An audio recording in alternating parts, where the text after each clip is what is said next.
ආයි බලන්නත් අමේසින් ටෙක් ඇකඩමි එකේ ඉතින් අද අපි කතා කරන්න යන්නේ බේසික් කොහොමද නිවැරදිව සිංහල ටයිපින් යූස් කරන්න කියලා. ඉතින් අපි වෙබ් ඇඩ් ඩෙවලොප් කරත් එහෙම නැත්නම් Photoshop එකේ thumbnail එකක් මොකක් හරි ඩිසයින් කරත් graphic design ඔන්න ඔය වගේ දේවල් වලට ගොඩක් වෙලාවට සිංහල fonts සිංහල unicorns වගේ දේවල් පාවිච්චි වෙනවා. මොකද අපි graphic design කරත් ඒකට අවශ්‍ය text styles ඒ වගේම web design කරත් ඒකට අවශ්‍ය unicorns ඔය වගේ දේවල් අපි සිංහල වලින් පාවිච්චි කරනවා. ඉතින් ගොඩක් කටියට සිංහල ටයිපින් කියලා කියන්නේ අමාරු දෙයක් වෙලා වලට පත් වෙලා තිනවා. ඉතින් මොකද අපි කීබෝඩ් එකක් ගත්තොත් කීබෝඩ් එකේ තියෙන ඉංග්‍රීසියෙන් විතරයි. සිංහල කීබෝඩ්ස් තිබුණාට ඒක අපිට හරියට මඳුර ගන්න අමාරුයි. ඉතින් සමහර කට්ටියගේ ඔරිජිනල් එන කීබෝඩ් එක මෙන්න ඉංග්‍රීසි වලින්. ඉතින් අන්න ඒ වගේ කට්ටියට අනිවාර්යයෙන්ම සිංහල ටයිපින් ඉගෙන ගන්නම සිද්ධ වෙනවා. ඉතින් අද අපි කතා කරන්නේ එහෙම ඉගෙන ගන්නේ නැතුව ඔයාගේ ස්මාර්ට් කීබෝඩ් එක කරා කොහොමද ටයිප් කරන්න කියලා. ඉතින් දැන් අපි බලමු මේ වැඩේ කරගන්නේ කොහොමද කියලා. ඉතින් මේ තියෙන්නේ මම එදිනෙදා ජීවිතයේදී පාවිච්චි කරන ඩෙස්ක්ටොප් එක. එහෙම නැත්නම් මගේ අතුරු මුහුණ. එහෙම නැත්නම් ඉන්ටර්ෆේස් එක. ඉතින් දැන් අපි බලන්න යන්නේ සිංහල එහෙම නැත්නම් ඔයාගේ ඉංග්‍රීසි කීබෝඩ් එකේ ඒ ලෙටර් එකට අදාළ සිංහල කී එකක් තියෙනවා. ඉතින් ඔයා සිංහල ටයිපින් කරද්දී ඔෆිස් එක වගේ නම් මේ හැම ලෙටර් එකක්ම පාඩම් කරගන්න ඕනේ. උදාහරණයක් වශයෙන් ගත්තොත් W අකුරෙන් ටයිප් වෙන්නේ ආ අකුර. එතකොට T අකුරෙන් ටයිප් වෙන්නේ තවත් මොකක් හරි අකුරක් වෙන්න පුළුවන්. එතකොට M අකුරෙන් ප අකුර. එතකොට තව P අකුරෙන් ච අකුර. ඔය වගේ එක එක ඉංග්‍රීසි ලෙටර්ස් වලට අනුව සිංහල ටයිපින් සෙටප් වෙලා තියෙනවා. ඉතින් එහෙම පාඩම් කරන්නේ නැතුව ඔයාට ඊට වඩා ලේසි ක්‍රමයක් තියෙනවා. ඔයාගේ ඩිස්ප්ලේ එකේ පොඩි නෝට් එකක් දාගෙන ඔයාලට සිංහල ටයිපින් කරන්න පුළුවන් ක්‍රමයක් මම අද ඔයාලට කියලා දෙනවා.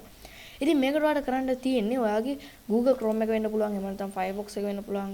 ඕනම browser එකකට ගිහිල්ලා ඔයාලට පුළුවන් ඔයාගේ ඊමේල් එකකින් ලොග් වෙලා මෙතන ටයිප් කරන සිංහලෙන් Tamil IME ඩවුන්ලෝඩ් කියලා ගහන්න. ඉතින් මේ විදිහට ගහලා ඔයාලට පුළුවන් ඔෆිෂියල් වෙබ්සයිට් එකෙම මේ software එක ඩවුන්ලෝඩ් කරගන්න. ඉතින් මේක ඩවුන්ලෝඩ් කරගන්න හැටි මම ඔයාලට අමුතුවෙන් කියලා දෙන්න ඕනේ නැහැ. මොකද ඔයා මේනකොටත් දන්නවා මොකක් හරි setup එකක් වෙබ්සයිට් එකට log වෙලා ඩවුන්ලෝඩ් කරගන්න කියලා.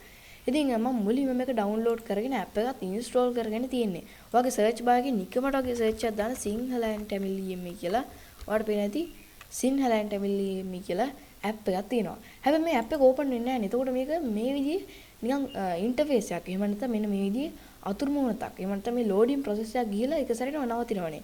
මේ application එකේ කිසිම software එකක් නැහැ. ඒ කියන්නේ අපි දැන් මේ app එකට log වුණ ගමන් මම සිංහල කියලා type කරනවා. එතකොට මේ app එක පෙන්නනවා. app එක open කරාට open වෙන්නේ නැහැ. මෙන්න මේ විදිහට box එකක් විතරයි අපිට පෙන්වන්නේ. Windows Server 2008 කියලා පෙන්වනවා. ඒ වගේම icon එකේ නමක් පෙන්වනවා. ඉතින් මේ app එක open වෙන්නේ නැහැ නේ. එතකොට අපි මේක use කරන්නේ කොහොමද? දැන් උදාහරණයක් වශයෙන් මම Photoshop එක open කරනවා. මට ඕනේ සිංහල font එකක් ගන්න. මම දැන් මේ විදිහේ සිංහල font එකක් ගන්නවා. හරි දැන් මම දන්නේ මේක type කරන්න ඕනේ මොකක්ද කියලා. මට ඕනේ මෙතන type කරන්න අපි දන්සල කියලා type කරොත් එහෙම. එතකොට ඒක type කරන්න නම් අපි සිංහල අකුරු ටික දැනගෙන ඉන්න ඕනේ. එහෙම නැත්නම් English letter එකට අනුව සිංහල typing දැනගෙන ඉන්න ඕනේ. එතකොට උදාහරණයක් වශයෙන් y අකුරෙන් කියවෙන්නේ හයන්න. එතකොට අනිත් වගේ පාඩම් කරන්න ඕනේ. එතකොට දැන් අපි ඉගෙන ගන්න යන්නේ අර සිංහලෙන් ටයිපින් IME කියන එක මෙතෙන්දී යූස් කරන්නේ කොහොමද කියලා. ඒකට ඔයාලට කරන්න තියෙන්නේ මේ ටාස්ක් බාර් එක තියෙනවනේ. මෙතන මේ ඔයාලට බලා ගන්න පුළුවන් පොඩි ඊතලයක් වගේ උඩ පැත්තට තියෙනවා. මේක ක්ලික් කරාට පස්සේ අර ඇප් එකේ නිකන් පොඩි අයිකන් එකක් වගේ තියෙනවා. ඇප් එකේ අයිකන් එක. මේකට එකසයක් ක්ලික් කරාට පස්සේ ඔයාලට මෙන්න මේ වගේ ෆීචර්ස් හතරක් තියෙනවා. මෙතන උඩම තියෙන කීබෝඩ් ලේඅවුට් කියන එක දීලා ඔයාලට පුළුවන් Tamil නම් Tamil සිංහල නම් සිංහල. දැන් අපිට ඕනේ සිංහලනේ. මම අන්න ඒකට ක්ලික් කරනවා. ඔයාලට පේන ඇති එක සැරේටම සිංහල ටයිපින් තියෙන විදිය පොඩි බොක්ස් එකක් අපිට මේ කැමති තැනකට ගෙනහිල්ලා දාගන්න පුළුවන්.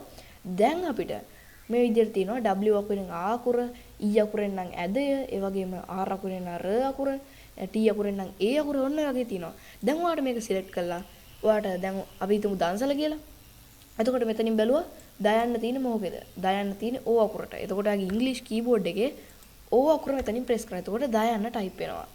එතකොට මේ විදියට ඔයාලට පුළුවන් අපිට ඕනේ දන්. එතකොට න අකුර. එතකොට ඒකට අදාළ අකුර වැළුවා. K අකුරෙන් තමයි න අකුර ටයිප් වෙන්නේ. ඒක දුන්නා. ඊට පස්සේ හල් කිරීම. එතකොට A අකුරෙන් තමයි හල් කිරීම ටයිප් වෙන්නේ.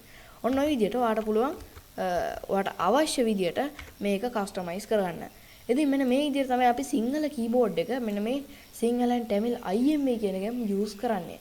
එතකොට අපිට Tamil ටයිප් කරන්න ඕනොත් නැවතත් අර විදිහටම ස්ටෙප්ස් ටික ෆලෝ කරා Tamil keyboard layout කියන එක දුන්නා. එතකොට Tamil වලට අදාළ keyboard layout එක මේ විදිහට load වෙනවා. ඉතින් මේ app එක install කරාට පස්සේ ඔයා try කරන්න එපා මේක open කරන්න. open වෙන්නේ නැහැ. මේ විදිහේ බොක්ස් එකක් විතරයි එන්නේ. මේක යූස් කරන්න නම් ඔයාලට සිද්ධ වෙනවා අර මං කියපු ස්ටෙප්ස් ටික ෆලෝ කරන්න.